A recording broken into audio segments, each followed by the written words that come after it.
Baik,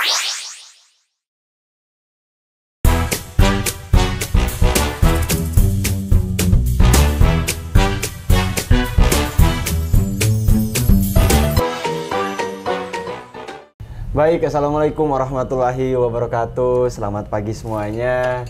Kembali lagi dengan kami, podcast Supremasi Hukum.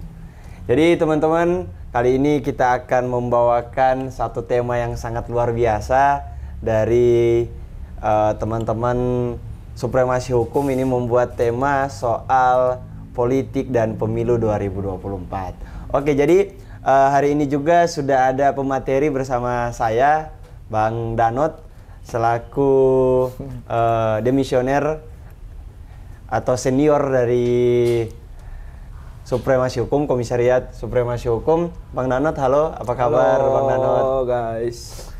Sehat kah Bang Danot? Sehat-sehat. Kamu gimana? Sehat ah? Alhamdulillah lah Bang, sehat lah. Ini Abang gimana nih kesehariannya atau gimana nih hari ini kabarnya untuk hari ini? Bahagiakah untuk hari Minggu ini? Hari Minggu sebenarnya hari bahagia seharusnya ya. Hari Minggu itu sebenarnya hari bahagia karena kita bisa menjalankan aktivitas mulai dari pagi bisa olahraga kan. Yang CFD biasanya CFD di Ijen ya. Iya. Cuman kalau Senin sampai ini kan kita banyak aktivitas di kampus, di berbagai pekerjaan kan begitu. Kalau Gilang gimana kesehatannya? Sehat? Kalau untuk kesehatan ya selalu sehat lah. Iya. Karena hari ini kan kita bertarung kan Bang, sebagai anak muda kita harus bertarung, kita nggak bisa nggak semangat lah ya Bang ya. Betul. Ini Bang, jadi teman-teman dari Komisariat Hukum ini membawa tema yang bagus nih Bang. Soal apa tuh? Soal pemilu 2024. Pemilu ya. 2024. Sebelum kita masuk langsung ke inti-intinya ya Bang. Ya. Gimana sih dari Abang pandangan soal pemilu nih dulu? Pandangan yang ecek-eceknya dulu seperti apa sih dari Abang ini? Iya. Jadi sebenarnya saya ini bukan pemateri. Saya ini menjadi pembicara untuk diskusi pada siang hari ini atau pagi hari ini ya gitu. Cuman pada prinsipnya adalah kalau kita ngomongin soal daripada pemilu Gilang, maka kita juga ngomongin soal flashback.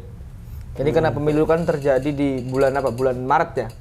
Februari ya. Februari itu terjadi adanya kontestasi politik yang cukup luar biasa ya ini pemilu kan begitu. Bagaimana pertarungan daripada dewan-dewan yang ada dewan pimpinan rakyat kan begitu daripada DPRD sampai DPR RI.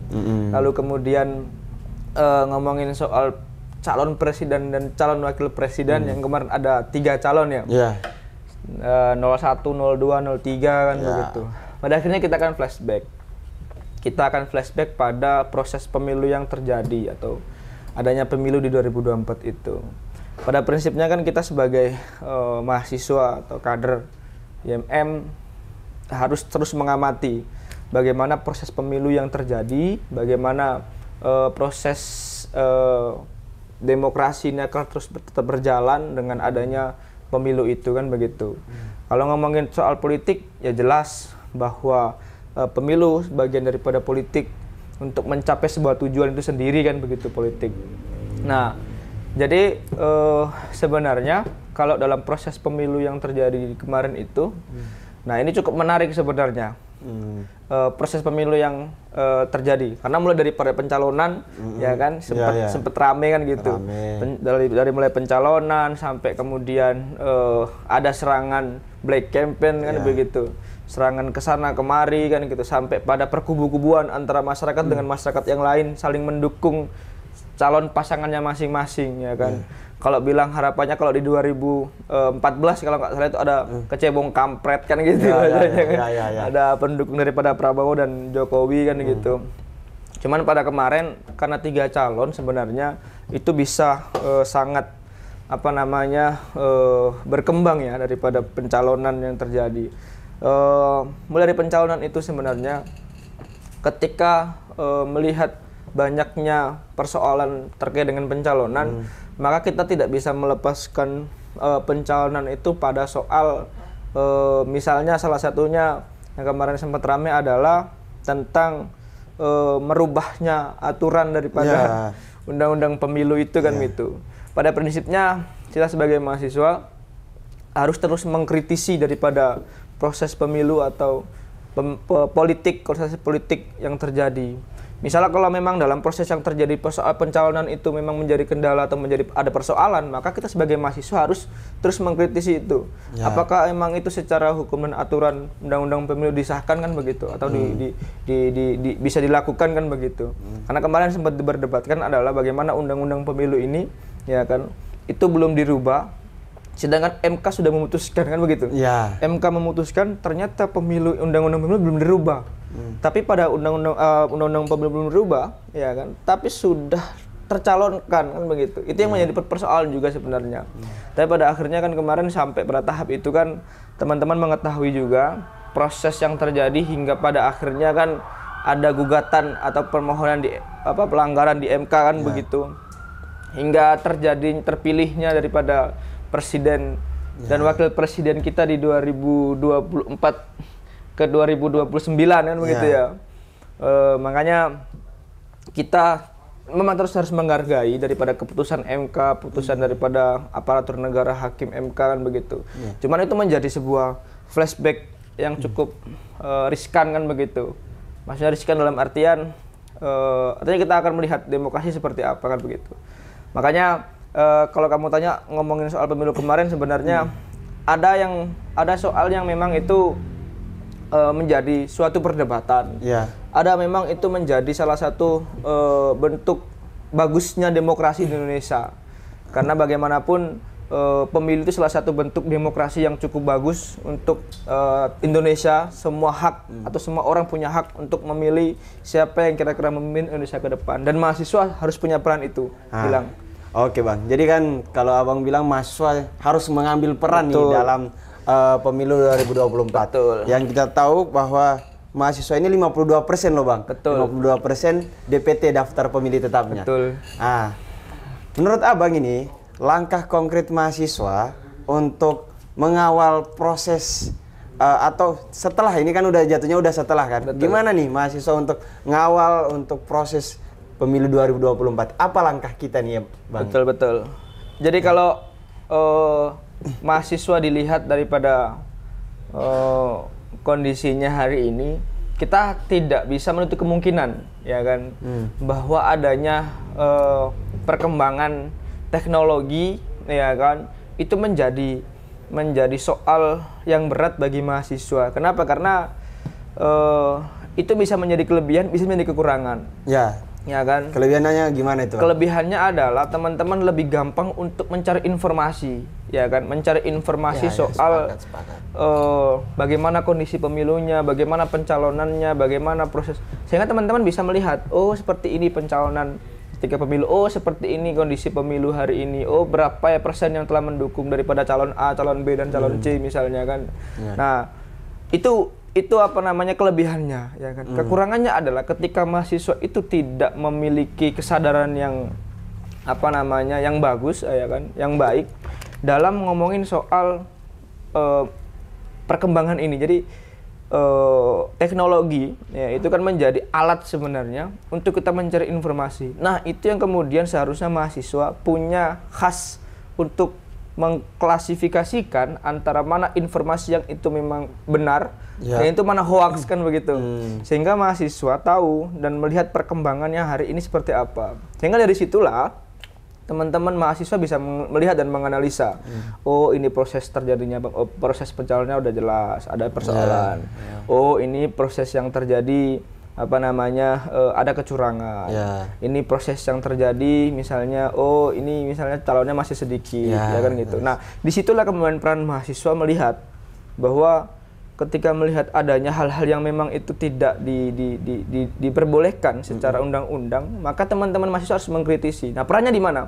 Perannya hari ini seharusnya bentuknya banyak ya. Kalau metode itu ada menggunakan tulisan, ya kan, bahasanya kan secara preventif kan begitu, sampai pada misalnya kalau emang itu sudah diidahkan maka proses demokrasi itu berjalan melalui demonstran kan begitu bahasanya kan. Nah, jadi kalau katanya peran mahasiswa, ya itu tadi perannya kita harus menelaah mana informasi yang benar dan mana informasi yang salah. Sehingga daripada informasi yang benar itu kita sebagai mahasiswa, ya kan, perannya di mana? Perannya adalah mengawal proses demokrasi. Sehingga proses-proses misalnya adanya black campaign atau money politik atau money politik itu tidak terjadi. Ya kan? Itu pengawal mahasiswa seharusnya. Kalau langkah tanyanya pemilu, kita harus mengawal itu sebagai mahasiswa yang punya intelektual yang lebih daripada masyarakat yang lain. Oke, Bang. Tadi juga kan Abang menjelaskan soal adanya black campaign yang mana ada yang saling menjelekkan, ada yang saling menjatuhkan. Betul. Menurut Abang nih, kalau dalam demokrasi di Indonesia sekarang itu bagus apa enggak sih? Itu kan jadi pertentangan kan nih mahasiswa. Ini bagus apa enggak sih? Kok saling jelek-jelekan gitu? Iya, jadi sebenarnya politik itu kan dinamis. Ya kan? Dinamis ya. Selalu bisa berubah. Ya kan? Bagaimanapun terjadi selalu bisa berubah. Yang tadinya mengolok-ngolok, ngecek-ngecek antara calon satu dengan calon yang lain. Bisa juga kemudian calon itu mendukung. Ya kan? Iya. Ya kan? Misalnya saya hari ini berkontestasi politik ya kan dengan Gilang ya kan, saya menjelek-jelekan Gilang untuk mencari sebuah simpatisan daripada masyarakat untuk memilih saya. Gilang ini orangnya korupsi dan segala macam ya kan. Nah, dari situlah itu menjadi bumerang juga sebenarnya ya kan. Pada akhirnya ketika simpatisan itu karena saya menjelekan kamu, sehingga simpatisan mengarah ke kamu. Coba mencari tahu siapa sih ini Gilang kan begitu. Ya kan? Itu strategi aja sebenarnya. Baru pada akhirnya karena saya merasa kayaknya saya memang kalah. Maka saya akan berpikir menang jadi pemimpin, kalah jadi abu. Gitu. Saya mau jadi yang mana? Mau jadi pemimpin atau mau jadi abu? Maka bagaimana caranya? Tetap saya akan mencari cara dan jalan agar bisa menjadi seorang leader. Makanya mau nggak mau saya akan melipatkan begitu saja. Ini strategi kosong berapa ini? Jadi soal black campaign itu sebenarnya bentuk strategi politik. Cuman kalau untuk kita sebagai mahasiswa dengan melihat black campaign atau saling menyerang satu sama lain, kita tidak perlu menjadi seorang yang fanatik. Seperti yang dikatakan oleh Ki Haji Ahmad Dahlan kan, bahwa tanda fanatik adalah tanda orang yang bodoh kan begitu bahasanya ya kan. Berarti kita nggak harus terlalu fanatik ya, Bang? Nggak terlalu untuk kita fanatik kepada siapa yang akan jadi pemimpin. Sewajarnya aja kita sebagai mahasiswa ya, kalau memang ada proses yang dicurangi ya, kita sebagai mahasiswa punya peran di sana. Kalau memang itu terjadi sebagaimana mungkin dengan proses yang terjadi, kita tetap hargai ya, bahwa memang Bapak Prabowo dan Bapak Gibran hari ini menjadi presiden dan wakil presiden di Indonesia. Lantik November itu, Bang? Iya. Lantik itu. Sudah jadi itu barang, Bang? Sudah jadi itu barangnya? Sudah jadi itu barangnya. Kena olah-olah lagi kan? Bang, kalau tadi kan soal mahasiswa umum. Ini kita mengarahnya ke khusus. Oh gitu. Khusus ini kan kita sebagai kader IMM, Ikatan Mahasiswa Muhammadiyah. Nah, menurut Abang gimana sih pandangan kita atau langkah kita sebagai kader IMM untuk pemilu 2024 atau ini yang udah di depan ini pilkada nih. Oh iya, pilkada. Gimana nih langkah konkret kita ini IMM ini sebagai kita kader apakah kita akan melipat atau kita menarik diri? Gimana nih, Bang? Yang pasti begini, saya ingin sampaikan. Saya ingin sampaikan adalah bahwa IMM jelas kalau ngomongin politik, IMM berpolitik sebenarnya, ya kan? Cuman terlepas daripada IMM berpolitik itu sendiri, kita harus melihat sebenarnya. IMM kita harus pastikan bahwa seluruh kader Ikatan Mahasiswa Muhammadiyah, ya kan, itu menggunakan hak demokrasinya untuk memilih. Itu yang pertama, kita harus pastikan itu, ya kan? Sehingga demokrasi Indonesia tetap berjalan, ya kan? Nah, hari ini kan kemudian IMM atau kader IMM sendiri itu sebenarnya harus terus kemudian mengasah dalam artian mengkaji soal politik dan pemilu atau pilkada itu sendiri. Sehingga teman-teman paham kenapa sih kita harus memilih. Kan begitu. Kenapa kita harus memilih? Kan kita memilih agar kemudian kita menggunakan hak demokrasi kita untuk memimpin. Jangan sampai gara-gara nanti kita nggak memilih, udah jadi tiba-tiba mereka ada yang jadi itu bikin masalah, kita baru kritisi. Oh kemarin, sedangkan kita nggak memilih kan begitu. Atau bahasanya kan kita nih bahasanya apa ya? Kalau nggak memilih, golput ya? Ya golput. Kita nggak milih. Nah, kader IMM ya kan diajarkan memang kita ini harus berpolitik. Saya bilang berpolitik. Apapun kita hari ini lakukan apapun berpolitik. Kita mau apa namanya, mau kuliah, mau aktivitas kita itu berpolitik. Karena kita ingin mencapai tujuan kita kan begitu. Ya kan? Secara komunikasi kan begitu. Nah, cuman pada prinsipnya kader IMM ya kan harus mengetahui mana yang kemudian memang itu tidak melanggar konstitusi, ya kan? Emang ada yang melanggar konstitusi, Bang? Ya kalau sebenarnya nggak ada. Oh, nggak ada. Memang nggak ada sebenarnya. Kalau melanggar konstitusi ini sebenarnya sudah menjadi persoalan sebenarnya kan.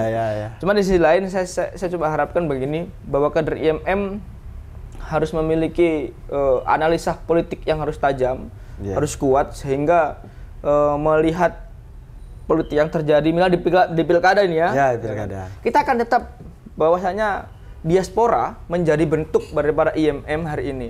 Banyaknya kader-kader IMM yang menjadi dewan pimpinan daerah, dewan pimpinan pusat, atau di DPR RI ya kan. Misalnya dewan daerah dan DPR RI. Bagaimana kader-kader IMM ini diasporakan di sana? Kalau berdasarkan daripada hasil tanfis memang mengarahkan ke sana. Bagaimana kita IMM itu mendiasporakan sehingga kita dengan link atau legah kan begitu. Kita punya apa namanya jaringan daripada kader IMM di seluruh Indonesia, Dewan Pimpinan Daerah dan Dewan Pimpinan Rakyat. Sehingga kita menjalankan daripada aktivitas kita sebagai kader IMM itu rasa semangat. Oh, akhirnya ada IMM yang berpolitik.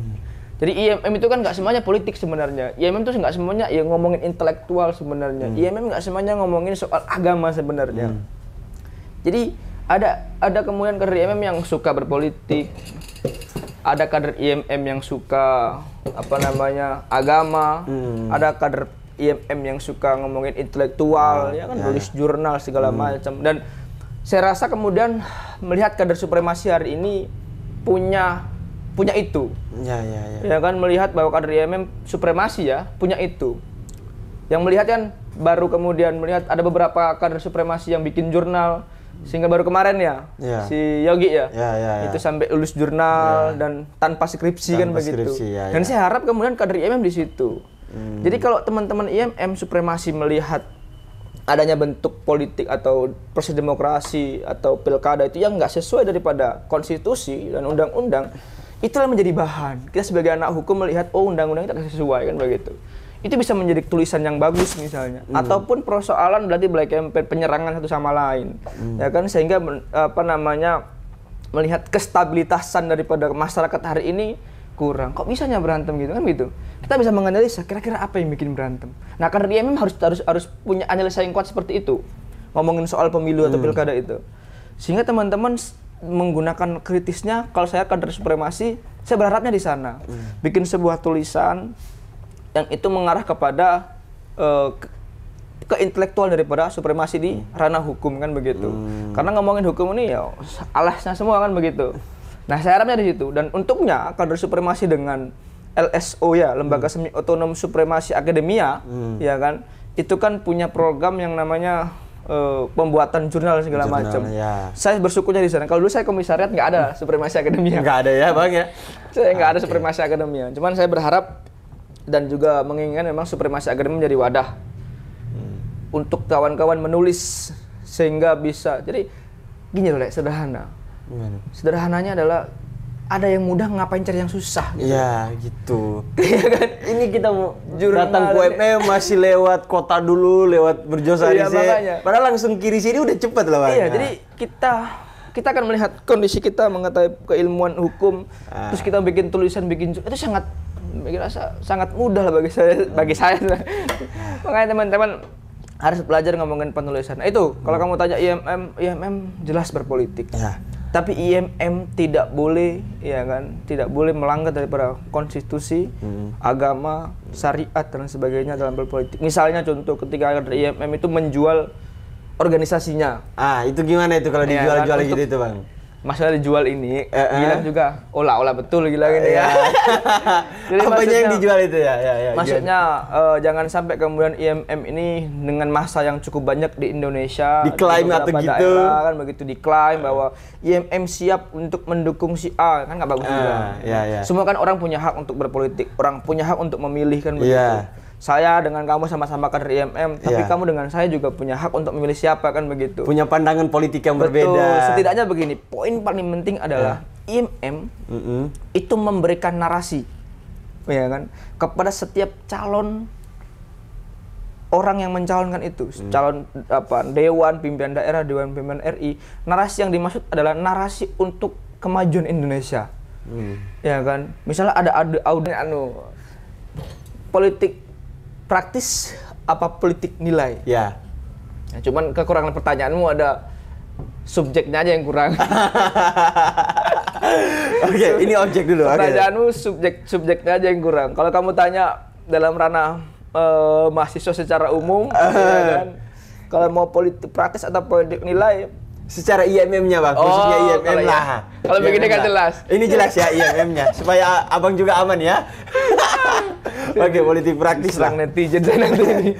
Politik praktis apa politik nilai dalam ranah lingkup kita kader dari komisariat ini. Saya sering bilang, di teman-teman komisariat, saya sering bilang, ketika diskusi dengan teman-teman kader komisariat, ya kan, saya sering bilang begini, jadikan mahasiswa hari ini itu dalam kontestasi yang ada di kampus, ya kan, misalnya Pemira, ya kan, itu menjadi sebuah ajang pembelajaran dalam berpolitik, ya kan.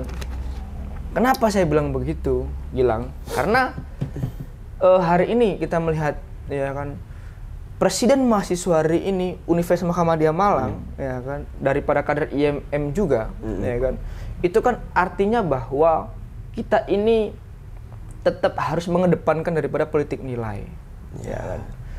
Karena begini, saya sering bilang itu, kita ini tataran mahasiswa. Mahasiswa itu kalau mau salah, ya kan, mau salah dalam melakukan itu hal yang wajar, ya kan. Dalam berpolitik itu hal yang wajar. Tapi kalau ketika di luar, ya kan, ketika sudah terjun kepada pemilu yang sesungguhnya, ya pemilu pilkada yang sesungguhnya, maka itu bahaya. Bahayanya adalah kita akan dilihat, wah ini nggak berintegritas, ini nggak baik kan begitu. Tapi ketika kita di mahasiswa dengan politik yang di mahasiswa bebas. Tapi kalau IMM, ya kan, saya ingin pastikan dan saya berharap semua IMM harus menggunakan politik nilai. Sekarang begini loh, dalam pemilu di kampus aja kita memakai politik praktis, apalagi kemudian kita terjun ke pilkada dan pemilu yang asli.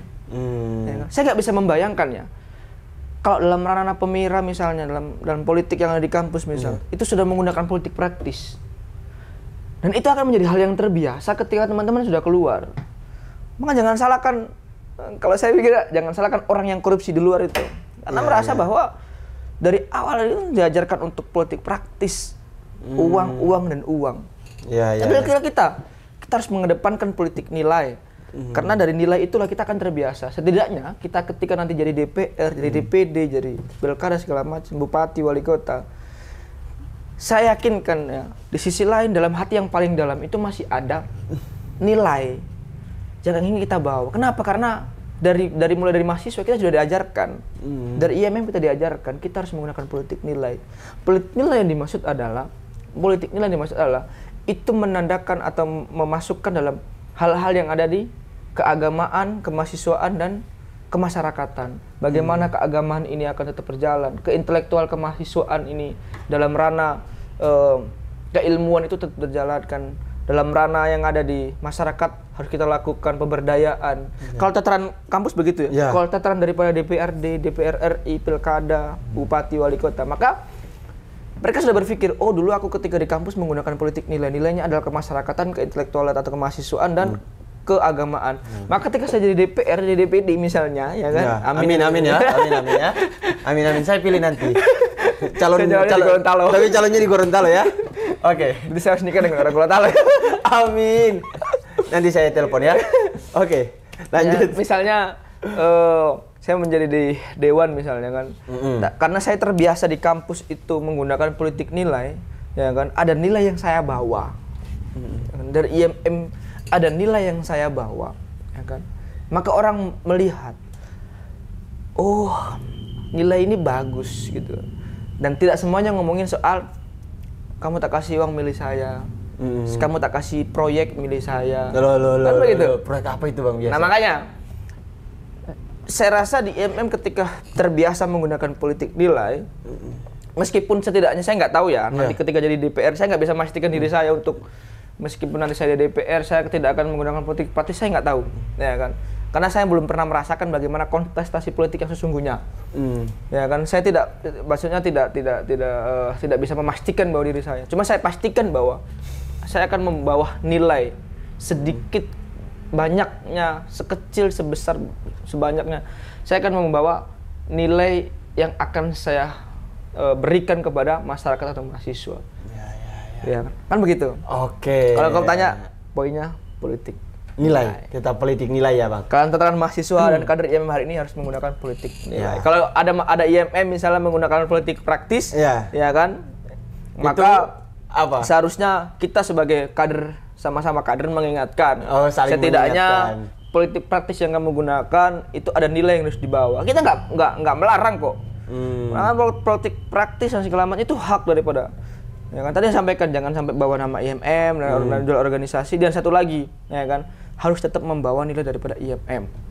Tetap itu ya. Tetap. Oke, begitu teman-teman. Jadi politik nilai itu adalah hal yang paling penting ya. Demokrasi di Indonesia mengenai Pilkada 2024 atau Pemilu 2024. Kemarin itu sempat ada statement dari ketum partai yang mana pada saat Rakernas dia mengatakan